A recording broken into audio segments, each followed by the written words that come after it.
Hello everyone! Welcome back again to my channel. So mga kasukay, mga kalingap, isang mapagpalang araw na muli sa ating lahat. So for today's vlog, eto nga, alamin natin. Ano ba yung katotohanan about dito sa nadukutan daw itong si Beyonce at ano yung masasabi ni Kalingap Edu about dito sa nambabas dito sa kanya, mga kalingap. So pag-uusapan po natin sa video na ito, pero bago natin simulan yan, huwag niyo pong kakalimutang mag-subscribe. Val Santos Matubang, Kalingap Rob at Edna Vlogs, at supportahan niyo rin po Kalingap Edu at ang inyong lingkod, Gandang Emmy. Sa mga hindi pa po nakapag-subscribe, please subscribe and please hit the notification bell para lagi po kayong updated sa aking mga ina-upload na mga reaction video. So, eto alamin natin. Ano nga ba ang katotohanan about dito? Tara, panoorin po natin ang video na ito.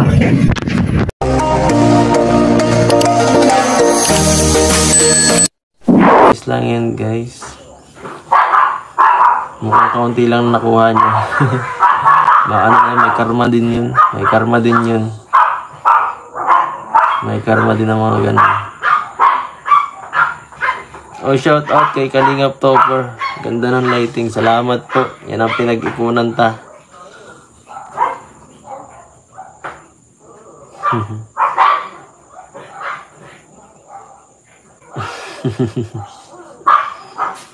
Ayan.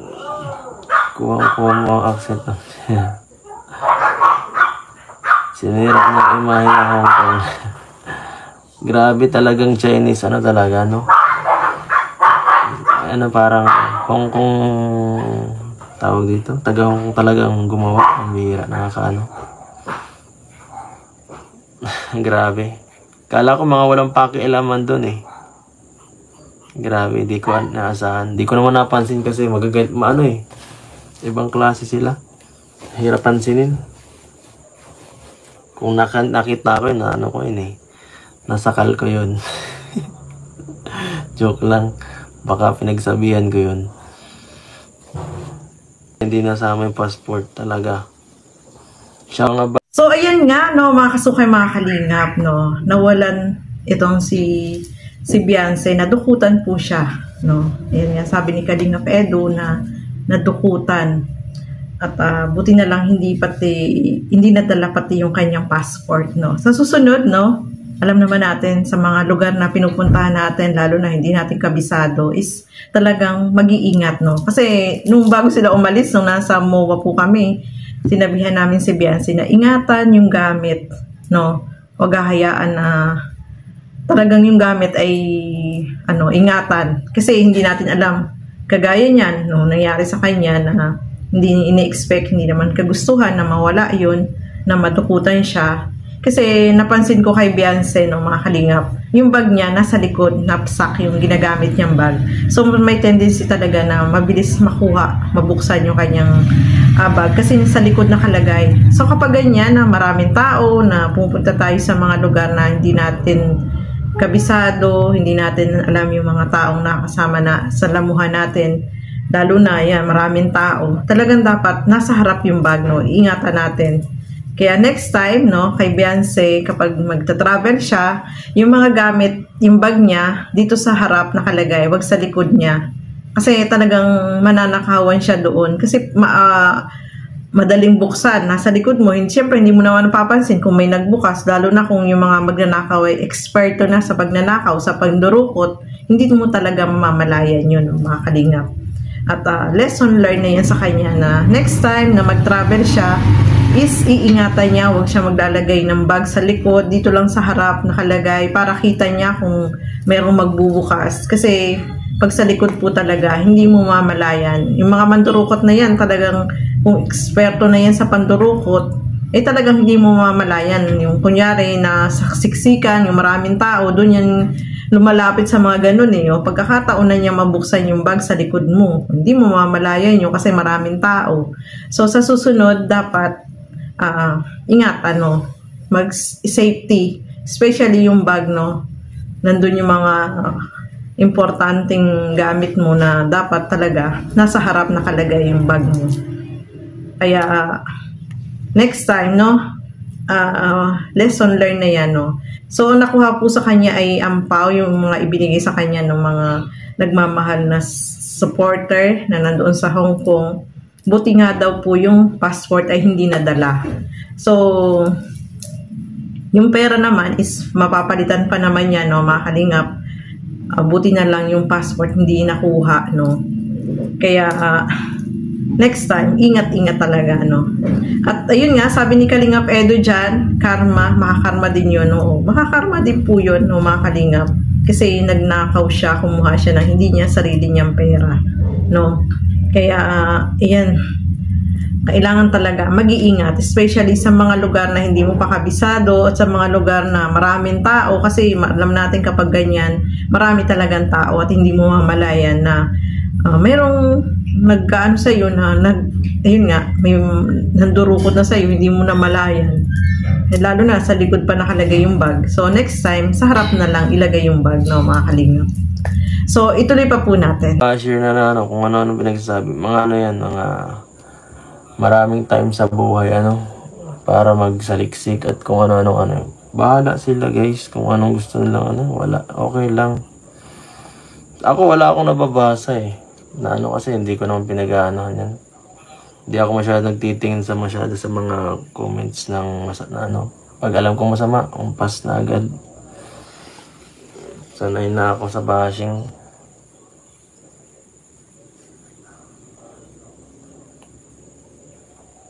Saka hindi pwede naman di tayo marami tayong normal lang magkaroon ng mga kakilala. Para naman tayong di yan. Para naman tayong loner niyan. Kaya nga tayo lalo na't sikat, syempre pag sikat maraming kaibigan at maraming humahanga. Maraming gusto makisawsaw. Normal lang na mas maraming taong nakahalubilo sa taong sikat. Madaming gusto maki-extra. Tandaan niyo, alam niyo po yung ganun, 'di ba?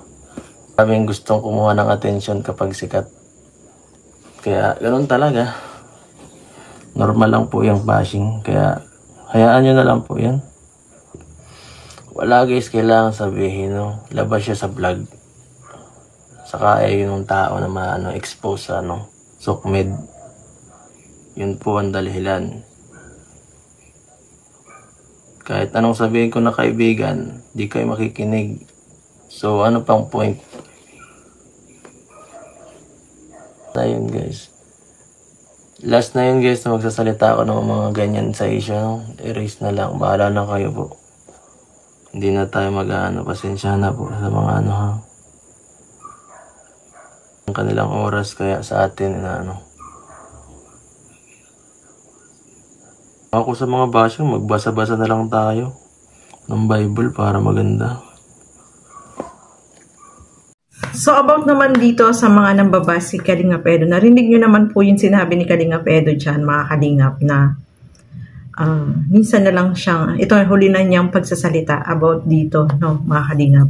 At alam nyo naman, nasa social media si Kalingap Edo, marami talaga yung makasalamuhayan, marami siyang mga kaibigan, sabi nga niya, marami siyang mga kaibigan, hindi naman daw siya yung taong loner, So, nasa social media siya, sa mga hindi naniniwala sa kanya, ay sabi niya, bahala na kayo, basta sinabi ko na kaibigan ko lang. Kaibigan niya lang daw itong si Mariel, mga kalingap. So, magtiwala po tayo kay Kalingap Edo. Doon sa mga naniniwala, sa mga hindi naniniwala dyan, ay bahala na po kayo, Kung paniniwalaan nyo yung sarili nyo at hindi kayo maniniwala kay Kalingap Edo, kayo na po ang bahala doon. Basta si Kalingap Edo ay nagsasabi ng totoo na kaibigan niya lang yun. At nakita nyo naman kung gaano niya alagaan itong si Beyonce, di ba? Kung paano niya ipakita yung pagkikaring niya, yung talagang vocal siya sa pagsasabi na gusto niya talaga si Beyonce, mga kalingap. Kaya, doon sa mga naninira po dyan, sabi nga ni Kalingap Edo, magbasa na lang po kayo ng Bible. O, di ba? Magbasa na lang kayo ng Bible para malinawan kayo. Kisa mambas kayo dyan, magsabi ng mga negatibo, ay Bible na lang po ang basahin ninyo. Yun ang the best doon para matuto kayo ng good manner about sa sa Bible, no? Magbasa na lang po kayo noon. So, sabi nga ni Kalingap Edo, ito na yung huli na magsasalita siya about dito. At yun nga, kaibigan niya lang daw ito, no, mga Kalingap. Magtiwala po kay Kalingap Edo. Huwag po kayong basta-basta maniwala doon sa mga nagsasabi na hindi nyo naman kilala, na nandyan lang sa social media, nanonood. Si Kalingap Edo na mismo yung nagsasabi na talagang kaibigan niya lang, no. Yun na yung pagtiwalaan po natin, mga Kalingap. So, ayan, no, mga Kalingap, maraming salamat po sa inyong panonood at laging pagsuporta sa aking mga reaction video. Siyempre, sa lagi niyong pagnonood sa aming live sa Caraba, no? Maraming salamat po sa inyo. And hanggang dito na lamang po muna. Keep safe, everyone. Thank you for watching. Mabuhay po tayong lahat. Bye-bye!